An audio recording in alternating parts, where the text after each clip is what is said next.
Hi, అందరికి నమస్కారం. నా పేరు కిరణ్. ఇప్పుడు మనం మాట్లాడుతున్నాం బ్రహ్మముడి సీరియల్లో ఎందుకు కళ్యాణ్ మళ్ళా అనామిక ఎపిసోడే చూపిస్తూ ఉంటారు. అనామికని ఒక పావలాగా వాడుకుంటారు అంటారు. యాక్చువల్గా మన వాళ్ళని కొంచెం ఇబ్బంది పెట్టేకి ఈ విధంగా చేస్తూ ఉంటారు అనేసి డైరెక్టర్ గారు నాకు అనిపిస్తుంది. ఖచ్చితంగా మీకు కూడా అదే అనిపించింటే ఈ వీడియోకి లైక్ చేయండి. అలాగే ఎవరన్నా కొత్తగా చూస్తాను సబ్స్క్రైబ్ చేసుకోండి. ఎందుకు చెప్తాను అంటే ఇప్పుడు మీకు 3 విషయాలు చెప్తాను చూడండి. ఫుల్ సీరియస్ మ్యాటర్లో ఉన్నప్పుడు రామ మందిరంలో కళ్యాణ అప్పు గురించి ఒక మీటింగ్ జరిగింది ఒకటి. ఇంకోటి లాస్ట్ వీక్లో మన కావ్య అక్కడ కిడ్నాప్ అయిపోయి బాధపడతా ఉంటే అప్పుడు ఈ చెక్ విషయంలో ఒకటి జరిగింది. ఇప్పుడు మళ్ళీ ఇంకొకటి జరిగింది. ఇప్పుడు కావ్య కిడ్నాప్ అయిపోయింది అనేసి అది ముందు చెప్పాలి. కావ్య కిడ్నాప్ అయిపోయింది అనేసి అప్పు ఇంటికి వస్తే అప్పు ఇంటికి వచ్చినప్పుడు ఇదే జరిగింది ఒక విషయం. ఇప్పుడు కావ్య ఆడ యాక్సిడెంట్ జరుగుతుంది, ఆ రుద్రాణి గారు పోయేసి యాక్సిడెంట్ చేస్తా అంటారు మాయని పట్టుకోరాని పోయింది అన్నప్పుడు ఇక్కడ అనామిక ఏం చేసింది, చెక్కు గురించి చెప్పింది.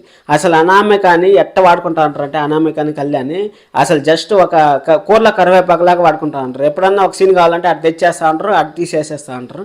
అదే విధంగా అనిపించింది. ఈరోజు ఎపిసోడ్ కూడా సేమ్ అదే విధంగా ఉంది, నిన్న ఎపిసోడ్ కూడా అదే విధంగా ఉంది.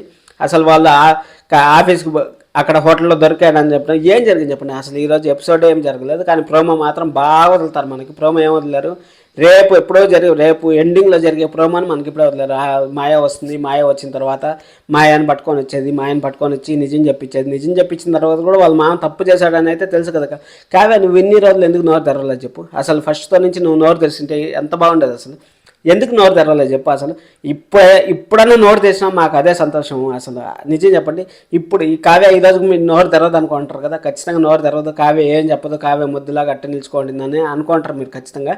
కానీ కావ్య ఈరోజు ఎట్ట ఒకటి చేసి నోరు తెరిచేసిందబ్బా.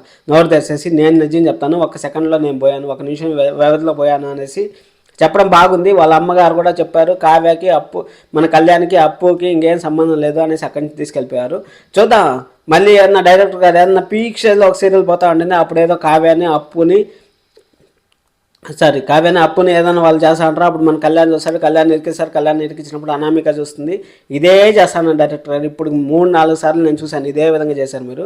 అసలు కూరలో కరివేపకన్నా ఘోరంగా చూస్తా అంటారు మీరు అనామికని కానీ కళ్యాణ్ని కానీ.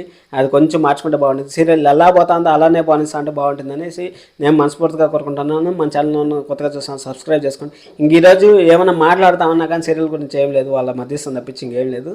రేపు సీరియల్లో ఆల్రెడీ మనకు మాయ వచ్చి నిజం చెప్పేస్తుంది 100%. ఇది మళ్ళీ ఏం జరుగుతుందో చూడాలి. మన సండే అనాలిసిస్లో నేను మీకు ఏమైనా చెప్తాను. అందుకోసం మన ఛానల్ సబ్స్క్రైబ్ చేసుకోండి. ఎవరైనా కొత్తగా చూస్తా అంటే సబ్స్క్రైబ్ చేసుకోండి. అలాగే లైక్ చేసి వీడియో చూసినందుకు thank you so much. This is Kiran.